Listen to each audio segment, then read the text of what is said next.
Biografia de Maria Valtorta.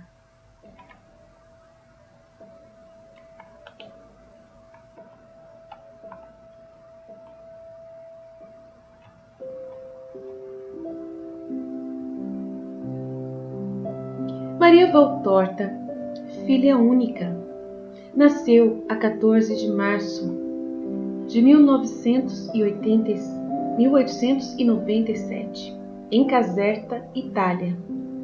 Seu pai, Giuseppe, era um suboficial em serviço no 19º Regimento de Cavalaria. Sua mãe, Iside, era professora de francês. Quando ela tinha 4 anos e meio, seu pai foi transferido para Milão, onde Maria foi colocada no jardim de infância das Irmãs Ursulinas. Aqui ela começou a experimentar o desejo de consolar Jesus, tornando-se como ele, na dor voluntariamente nascida do amor. Aos 7 anos, inscreveu-se no Instituto das Irmãs Marceliene, onde iniciou os estudos elementares, obtendo, desde o início, o reconhecimento escolar como a primeira da turma. No dia 30 de maio de 1905, foi confirmada pelo Santo Cardeal Andrea Ferrari, cujo toque infundiu nela verdadeiramente o espírito do amor.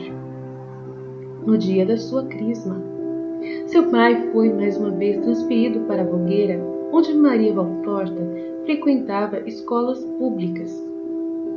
E em Castejo, no primeiro domingo de outubro de 1908, Maria Valtorta recebeu sua primeira comunhão, mas ela estava profundamente triste com a ausência do seu pai, a quem tanto amava. Sua mãe, uma mulher extremamente severa, havia julgado sua presença na cerimônia como desnecessária. Nossa, no meu caso foi meu pai e minha mãe que não foram na minha primeira comunhão. E eu também estava extremamente triste na minha primeira comunhão por causa disso. Aos 12 anos, Maria foi para o internato. Seu amor pelo estudo, ordem e obediência deram-lhe a reputação de ser exemplar. Mas sua mãe decidiu que ela deveria seguir um curso técnico de estudos, e Maria, bastante inepta em matemática, não pôde evitar ser reprovada mal nos exames.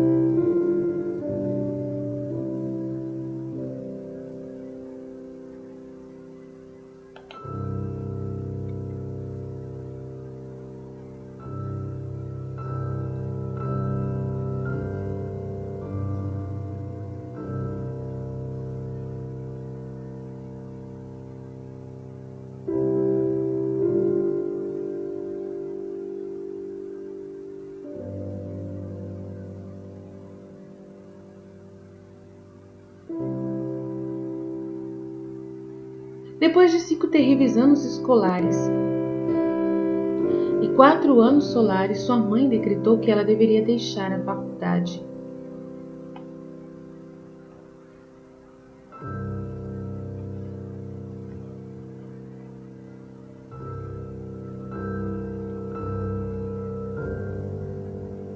E na primavera de 1913, seu pai, José, aposentou-se por motivos de saúde. E a família Valtorta mudou-se para Florença.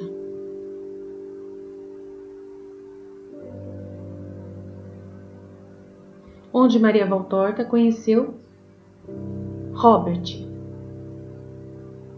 Eles se amavam, mas a mãe de Maria Valtorta acabou com o afeto amigável que brotava. Acontecimento semelhante ocorreria 9 anos depois, no noivado de Maria com Mário, um jovem cativante e órfão de mãe, carente de carinho. E na primavera de 1916, durante um grande período de desespero e desejo, o Senhor atraiu a si, por meio de um sonho que permaneceria vivo em Maria Valtorta por toda a sua vida. Jesus ajudou Maria Valtorta com palavras de admoestação e piedade, bem como com um gesto de absolvição e de bênção, que para Maria Valtorta foram uma limpeza que a purificou completamente, e ela acordou com sua alma iluminada por algo que não era deste mundo.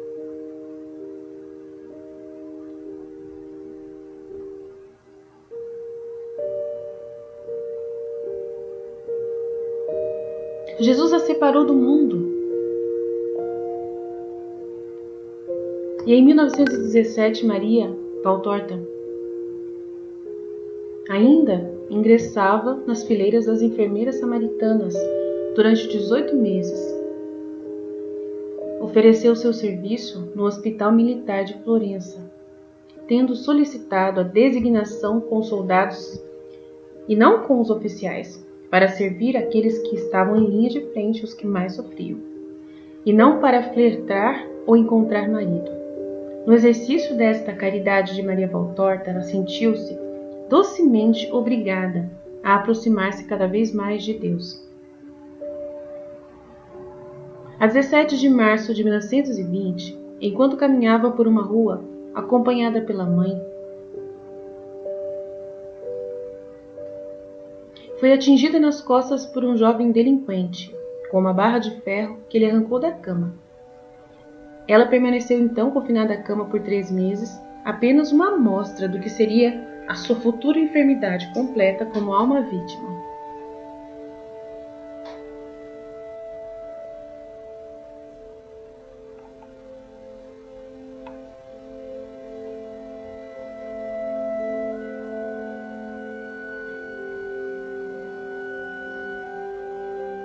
Em 1924, a família Valtorta mudou-se para Viareggio, uma estância costeira a leste de Florença, onde Maria Valtorta levava uma vida de solidão, exceto por algumas pequenas excursões à beira-mar e Pinhal, e as compras diárias que permitiam ela visitar Jesus sacramentado.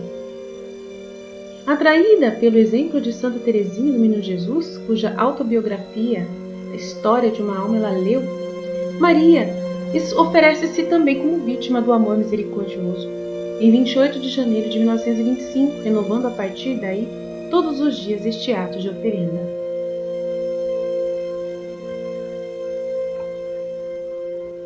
Em 1929, ela foi admitida na Ação Católica como delegada cultural juvenil e rapidamente assumiu uma atividade entusiástica, organizando conferências que atraíam grandes audiências, que se tornaram progressivamente mais numerosas, mesmo entre os católicos não praticantes. Já fazia algum tempo que pronunciava seus votos de virgindade, pobreza e obediência, renovando sua oferta a 1º de julho de 1931. Enquanto seu sofrimento, tanto físico como espiritual, era cada vez menos poupado. O 4 de janeiro de 1933 foi o último dia em que Maria Valtorta caminhava com um cansaço extraordinário, que conseguiu sair de casa, e a partir do dia 1º de abril de 1934, um ano e pouco, então, e 2 meses depois desse último dia que ela saiu, ela já não conseguia mais sair da cama. Em maio de 1935, sua amiga Marta de Ciotti entrou na casa dos Valtorta. Ela se tornaria a fiel companheira de Maria Valtorta ao ouvinte dos seus escritos, aquela que amorosamente a ajudaria e cuidaria dela até sua morte. Apenas um mês depois, porém, Maria sofreria o doloroso golpe da morte do pai. A dor de não poder assisti-lo nos últimos momentos e de nem mesmo ver seu corpo depois de sua morte fez com que Maria Valtorta se sentisse entre a morte e a vida. Sua mãe tornou-se ainda mais insensível e despótica em seu leito de doente. Maria continuou a sofrer e a amar. Ela tornou-se cada vez mais disposta à vontade divina, consolando os aflitos, corrigindo os que estavam em trevas espirituais e recebendo dolorosas premonições sobre a gravidade dos tempos, o fim dos tempos. Em 1942, ela foi visitada por um piedoso padre missionário, Padre Migliorini, do Servo de Maria, e se tornou seu diretor espiritual por 4 anos. Ao seu pedido, em 1943, ela concordou então de escrever seu primeiro escrito, sua autobiografia, com a condição de que ela pudesse contar então tudo de bom e de ruim, e em uma exibição autêntica de sua obra. Teve o dom de ser escritora nata, estimulada por impulso sobrenatural. Na Sexta-feira Santa, dia 23 de abril do mesmo ano de 1943, ela começou então a escrever os ditados recebidos por Jesus após ter concluído a sua autobiografia. Poucos meses depois, no dia 4 de outubro, sem saber do sublime empreendimento da filha, a mãe de Maria faleceu. Maria, mesmo assim, sempre a amou com um amor que nem mesmo a sua dureza foi capaz de cansar ou diminuir. Agora, ficavam só apenas Marta e Maria.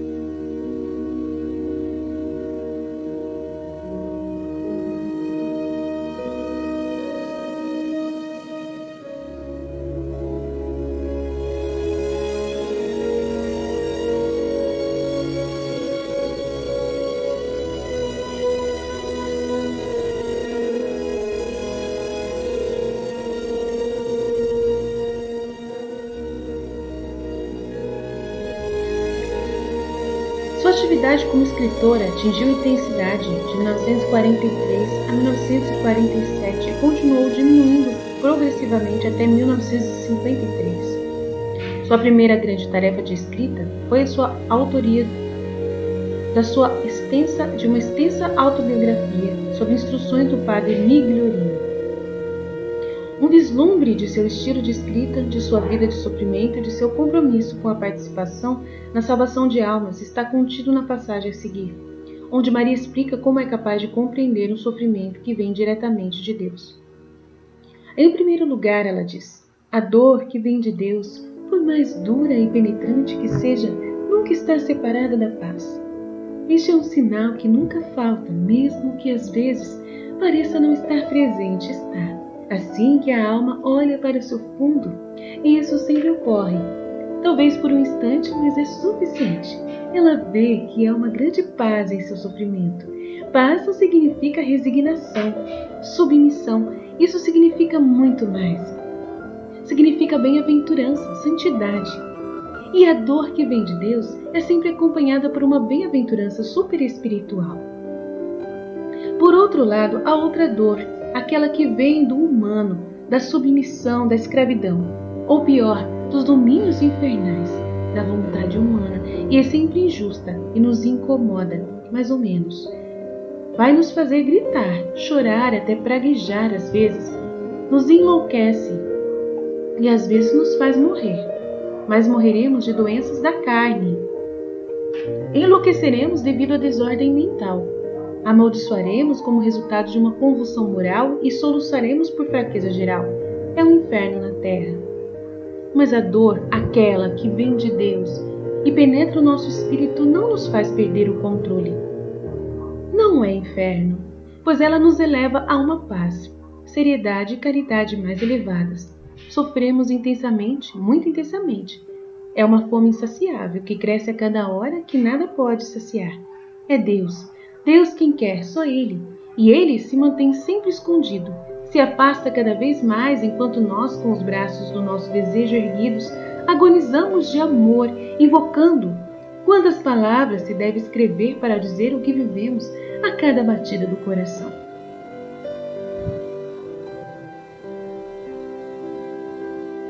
Em algumas perguntas ela responde: qual é a sua conduta nessas horas então de escuridão em relação a Deus e ao próximo? E ela responde: quanto mais Deus se afasta, mais eu o amo, com todo o meu ser, com espírito de total humildade, paciência e submissão, reconhecendo que eu mereço assim, por meus pecados, por minhas misérias, por meu nada. Faço atos contínuos de fé, porque sei, mesmo que não sinta, que Ele está perto de mim mesmo assim, e digo a Ele: atos de esperança, porque espero que em sua bondade Ele abrevie a provação, e que através dela eu possa merecer um bem maior.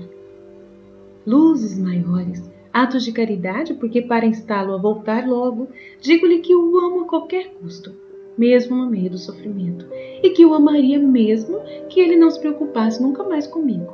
Atos de contrição, porque reconheço que sou pecador e mereço castigo. Então, quanto ao meu próximo, eu aproveito minha aprovação oferecendo tudo a Deus, a minha dor, para que as outras almas que não o procuram ou o procuram mal, sejam então conduzidas a uma busca fervorosa de Deus. Minha hora de escuridão, portanto, nunca é escuridão, mas sempre luz. A outra pergunta: você se sente agitado, estimulado a manifestar externamente sua inquietação? Ela diz: não.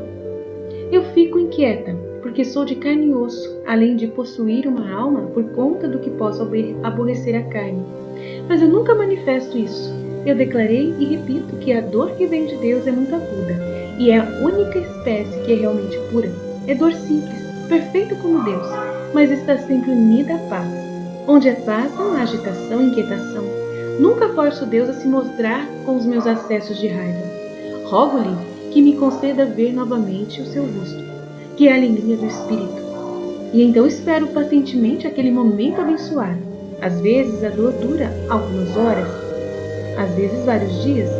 Depois, porém, eles cessam repentinamente, e eu passo da desolação para uma alegria sempre maior do que a experimentada antes, e para uma união cada vez mais estreita e uma visão cada vez mais clara, quase ao ponto de me tornar real, sensível e não apenas intelectual.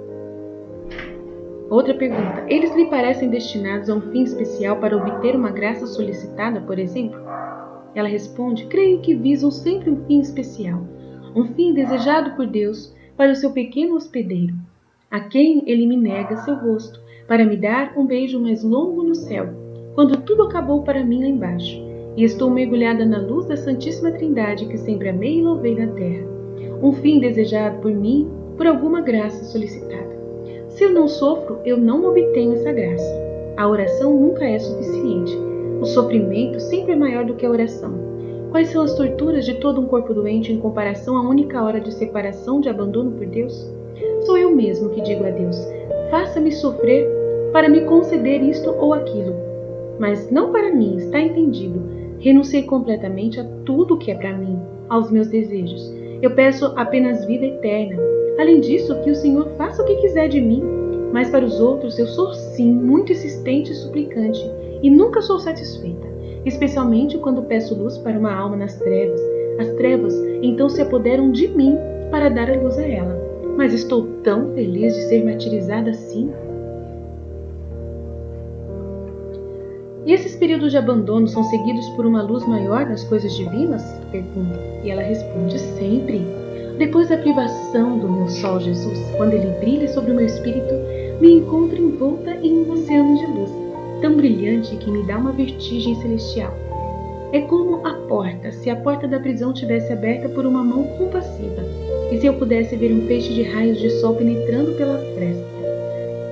Porque se toda a luz de Deus se precipitasse sobre mim, ficaria morto. À luz desses feixes vejo muitas coisas que antes eram obscuras para mim e prossigo com segurança, como se o mestre estivesse segurando minha mão, me instruindo docemente. E em 23 de abril de 1943, na manhã de Sexta-feira Santa, Maria começou a receber a primeira de um número adicional e extraordinário de ditados de Jesus e visões posteriores dadas por ele. Obedientemente, ela os registrou quase sentada na cama em cadernos escolares comuns, que sustentava com um pedaço de papelão apoiado sobre os joelhos dobrados. Ela escreveria a qualquer hora, de dia ou de noite, mesmo quando estivesse exausta de cansaço ou dores torturantes. Ela escreveu sem esforço, naturalmente, sem revisão. Sem interrompida, ela pôde deixar de escrever e retomar mais tarde com facilidade. Ela não consultou livros, exceto a Bíblia e o Catecismo do Papa Pio X.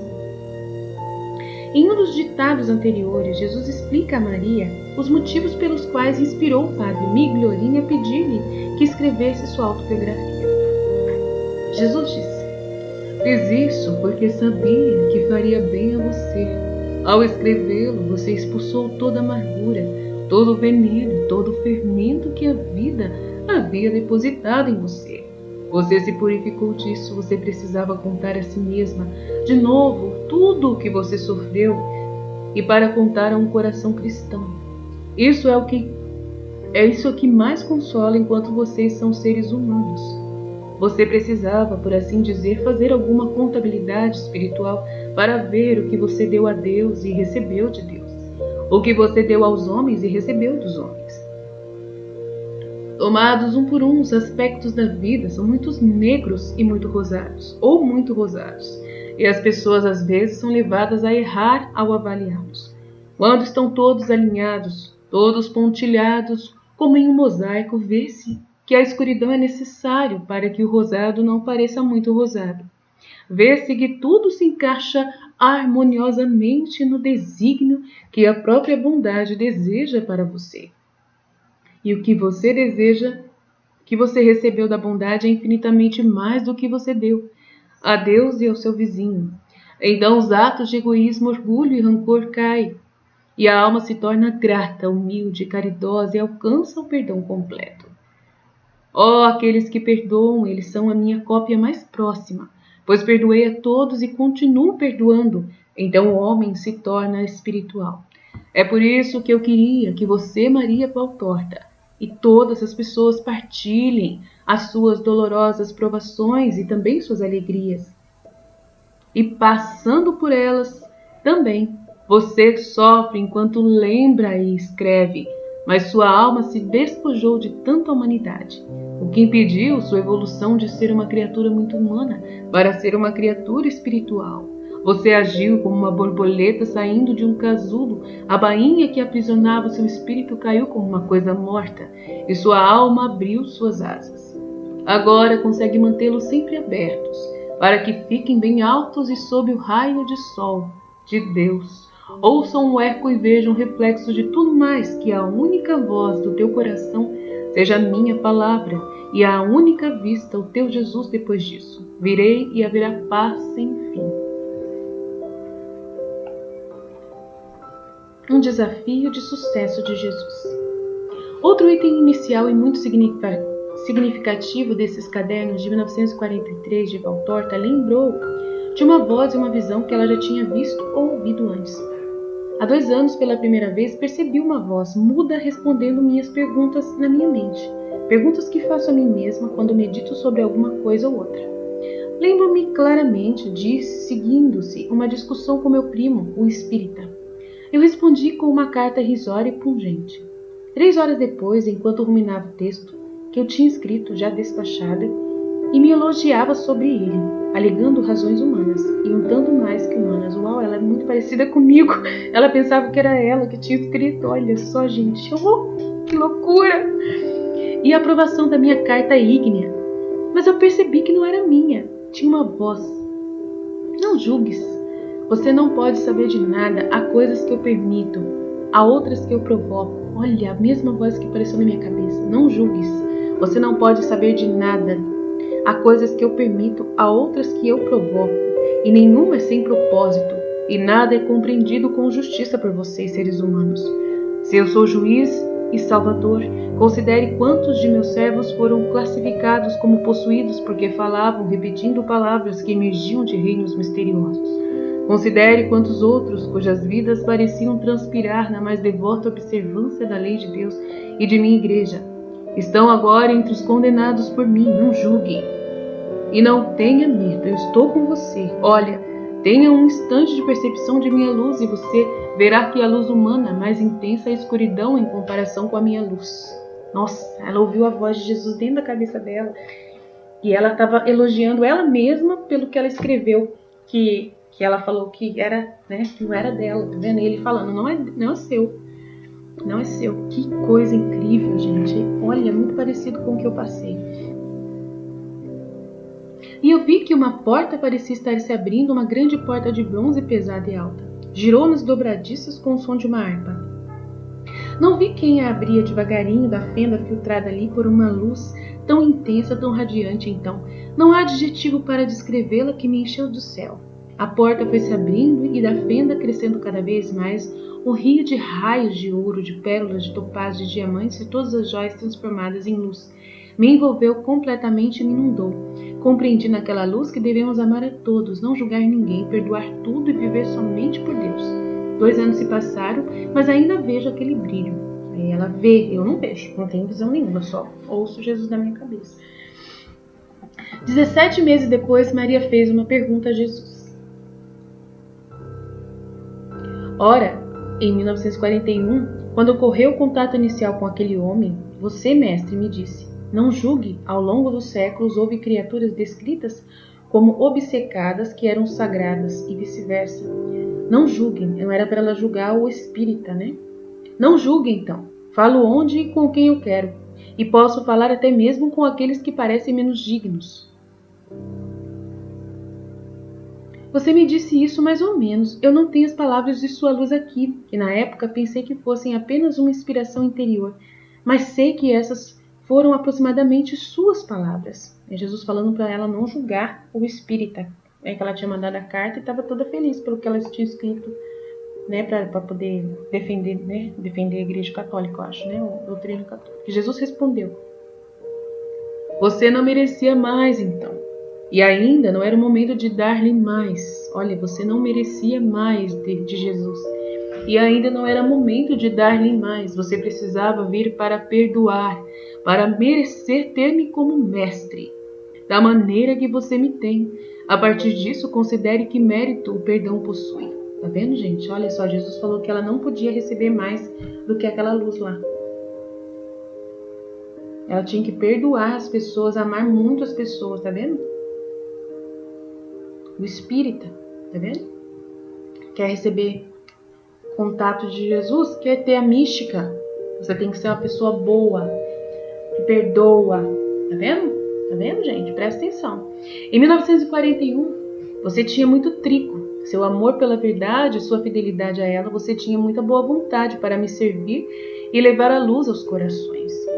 Mesmo ao preço de usar uma mão pesada e ferir para abrir caminho para a luz, você estava com muita pressa em trazer suas conquistas para minha fome de corações. Você tinha tudo, mas não o fermento da caridade suficiente. Nossa, olha só, gente. Se não tiver caridade pelas almas, você não recebe as graças de Deus, não recebe as luzes de Deus. As almas são pacientes como uma doença ou outra. Estão feridas ou convalescentes e estes últimos são realmente afortunados. Mas se o médico agisse impensadamente sobre membros quebrados ou órgãos exaustos, o que aconteceria? E se ele dissesse, tolo, é sua culpa que você seja assim?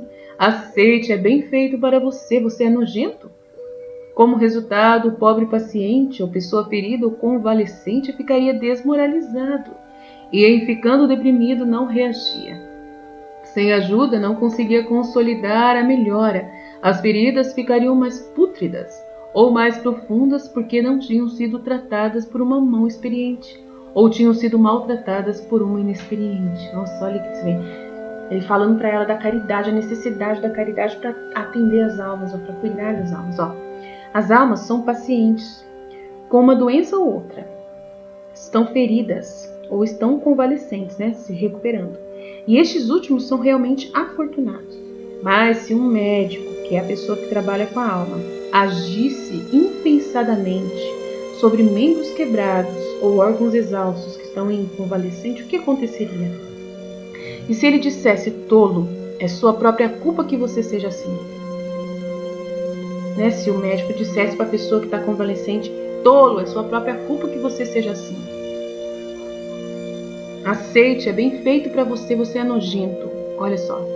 Como resultado, o pobre paciente ou pessoa ferida ou convalescente ficaria desmoralizado e, em ficando deprimido, não reagiria, não ia melhorar. Sem ajuda, não conseguia consolidar a melhora. As feridas ficariam mais pútridas ou mais profundas, porque não tinham sido tratadas por uma mão experiente ou tinham sido maltratadas por uma inexperiente. Nossa Senhora! Tá vendo? A gente tem que ter muito amor para atender as pessoas, tá vendo? Se eu não te tivesse interrompido com o meu não julgues, fazendo-te refletir que mesmo em alguém aparentemente menos apto a ser instrumento de Deus, Deus poderia estar presente, terias quebrado com a tua violência o que eu tinha atado juntos, um fio de seda destinado a se tornar a marra de um navio, com os cabos da caridade sobre-humana e do afeto humano. Vá em paz, seu Jesus não faz nada sem um propósito perfeito. Nossa, obrigado, Jesus, serve para mim. Serve para mim que atendo pessoas, né? Tem que ser paciente com as pessoas, olha só, tem que ter muita paciência, amar muito, não julgar ninguém. Tá vendo? Se você, ele falando aqui, se você não cuidar da pessoa que está convalescente, se você não ter paciência, você pode fazer quebrar os ossos que já estavam quase sarando, tá vendo? Aí ele não dava as luzes para ela poder atender as pessoas antes, por causa disso, que ela tinha que parar de julgar as pessoas. Para ser a minha porta-voz. Durante o seu trabalho contínuo, a sua oração viva e constante, o seu sofrimento abraçado com a alegria dos redentores, Maria Valtorta implorou a Deus que não permitisse sinais externos da sua intensa participação em Cristo, que a usou como fiel porta-voz e vítima, né, e alma vítima, manifestando-se na riqueza das visões e na profundidade dos ditados. Em um desses ditados, Jesus disse a Maria: "E o presente que eu lhe dei nunca induza orgulho em você, levando-a a acreditar no que não é assim sobre você. Você nada mais é do que uma porta-voz e um canal no qual flui a onda da minha voz. Mas ao tomá-lo poderia levar qualquer outra alma. Só pegá-lo tornaria capaz de ser um canal e porta-voz de Cristo, pois meu toque faz um milagre, mas você não é nada mais que alguém apaixonado. Olha, meus porta-vozes são encontrados entre os puros ou entre os pecadores que são realmente convertidos." Tá vendo? Olhe para o grupo principal dos apóstolos, a quem dei poder? Para Pedro, o homem que veio a mim no auge de sua masculinidade, depois de experimentar as escapadelas e paixões da juventude na maturidade. O homem que ainda era assim muito homem, depois de 3 anos de contato comigo, que se tornou um negador e violento. A quem dei revelação e revelação? A João, a carne que não conheceu mulher, aquele que era sacerdote mesmo antes de ser. Ele era puro e apaixonado. Quem eu permiti tocar meus membros puros e divinos antes e depois da ressurreição? Maria Madalena e não Marta. Pedro e Maria, os convertidos. João puro é sempre assim. Uau!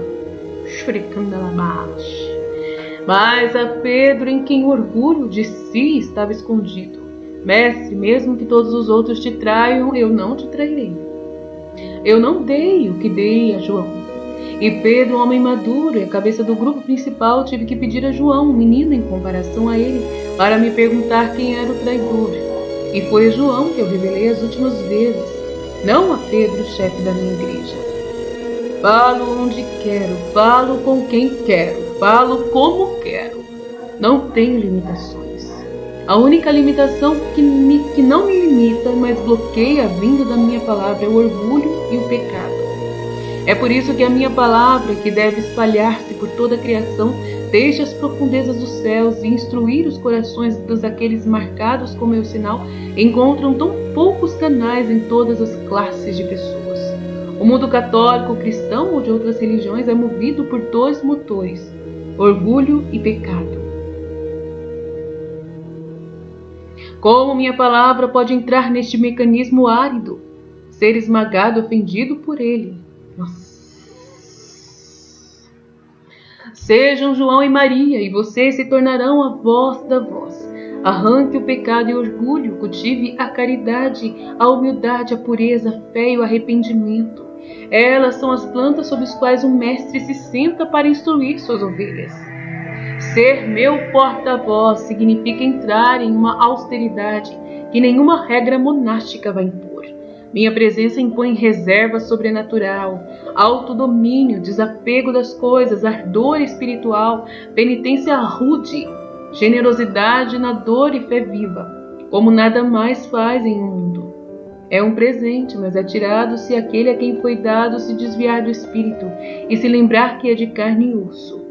É sofrimento, mas se é sofrimento que esmaga carne e sangue, possui em si consigo uma veia de tal doçura que o maná dos antigos hebreus é absinto amargo em comparação com ele.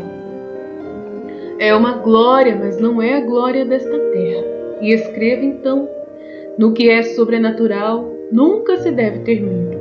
Quem te dita, sabe o que está sendo dito. E quem te lê, entende, porque eu também o coloquei em posição de entender. Então, ponha de lado todas as reconsiderações humanas.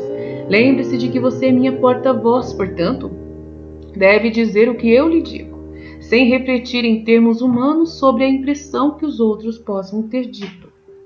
Nossa, gente, que importante isso aqui, né? 5 meses depois, apenas 9 dias depois de Maria receber o primeiro ditado das passagens que se tornaram o poema do Homem-Deus, Jesus disse: Ó filha amada, alimente-se desta palavra sagrada que eles te trazem e eu dou a você, já que você está destinada a repetir os ensinamentos da palavra, que leva sua pequenez para confundir os grandes e consolar os humildes. Aceite o alimento que eu ofereço e não o recuse. Se o assunto parece desagradável e intragável, como um rolo de pergaminho pesado, saiba que eu quebro seus selos e esmigalhei suas partes por você, porque eu te amo e quero nutri-lo com a santa comida.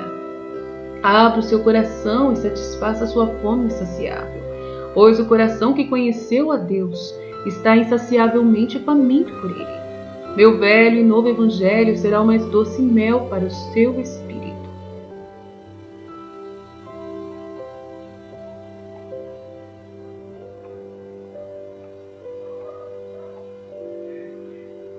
Maria faleceu em seu quarto em Viarejo, dia 12 de outubro de 1961,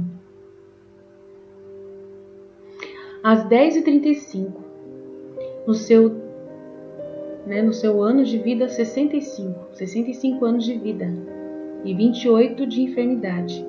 O reitor da Ordem Terceira dos Servos de Maria, Padre Inocêncio M. Rovetti, foi chamado para ajudá-la em seu leito de morte. Ela havia pertencido a esta Ordem Terceira, bem como a Ordem Terceira dos Franciscanos. No exato momento em que o sacerdote recitou as palavras Proficiere anima Christiane de hoco mundo, parta, ó alma cristã deste mundo, Maria deu o seu último suspiro. Pareceu ser o seu último ato de obediência. Os poucos e solenes visitantes puderam admirar o brilho de sua mão direita, aquela que havia sido definida como pena do Senhor, enquanto sua mão esquerda ficava lívida, e seus joelhos, que serviam como uma mesa, estavam visivelmente dobrados sobre o seu vestido branco. Uma pequena procissão de automóveis acompanhou a falecida ao cemitério da Misericórdia, onde foi realizado o enterro. 10 anos depois, em 12 de outubro de 1971, seus restos mortais foram exumados da terra e colocados no nicho familiar. Em 2 de julho de 1973, porém, com as autoridades civis e eclesiásticas, foram transferidos de Viarejo para Florença, para serem sepultados na capela capitular do grande claustro da Basílica da Santíssima Anunciação, onde ainda se encontra o túmulo de Maria Valtorta Venerada.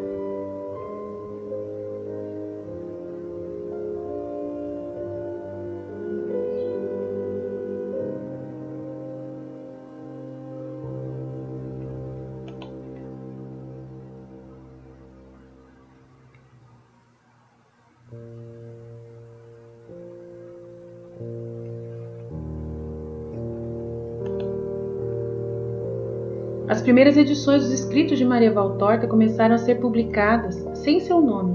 Os últimos anos de sua vida rapidamente receberam ampla acolhida em todo o mundo, com difusão na Itália e no exterior. Foram até terras distantes, e tudo sem publicidade, mas com o impacto exclusivo de sua mensagem de verdade e de amor. A alma principal da grande vida de Jesus, o Evangelho como me foi revelado, cuja narração se estende desde o nascimento e infância da Virgem Maria até sua assunção ao céu. Definida nos escritos valtortianos como o Evangelho de Nosso Senhor Jesus Cristo, conforme foi revelado ao João Pequeno, a obra recebeu o título mais simples, o Poema de Jesus, que foi preferido para a primeira edição. Posteriormente, o editor foi solicitado a retificar este título, porque ele já havia sido aplicado a um pequeno volume de poesia publicado em outro lugar, e o título revisado foi lido como o poema do Homem-Deus que permanece até hoje. E foi revelada a Maria Valtorta, denominada como Pequeno João para colocá-la perto do evangelista, que era o seu discípulo favorito, pouco pela dependência da sua obra, embora bastante extensa, da dos evangelistas que em breves manuscritos encerram o essencial.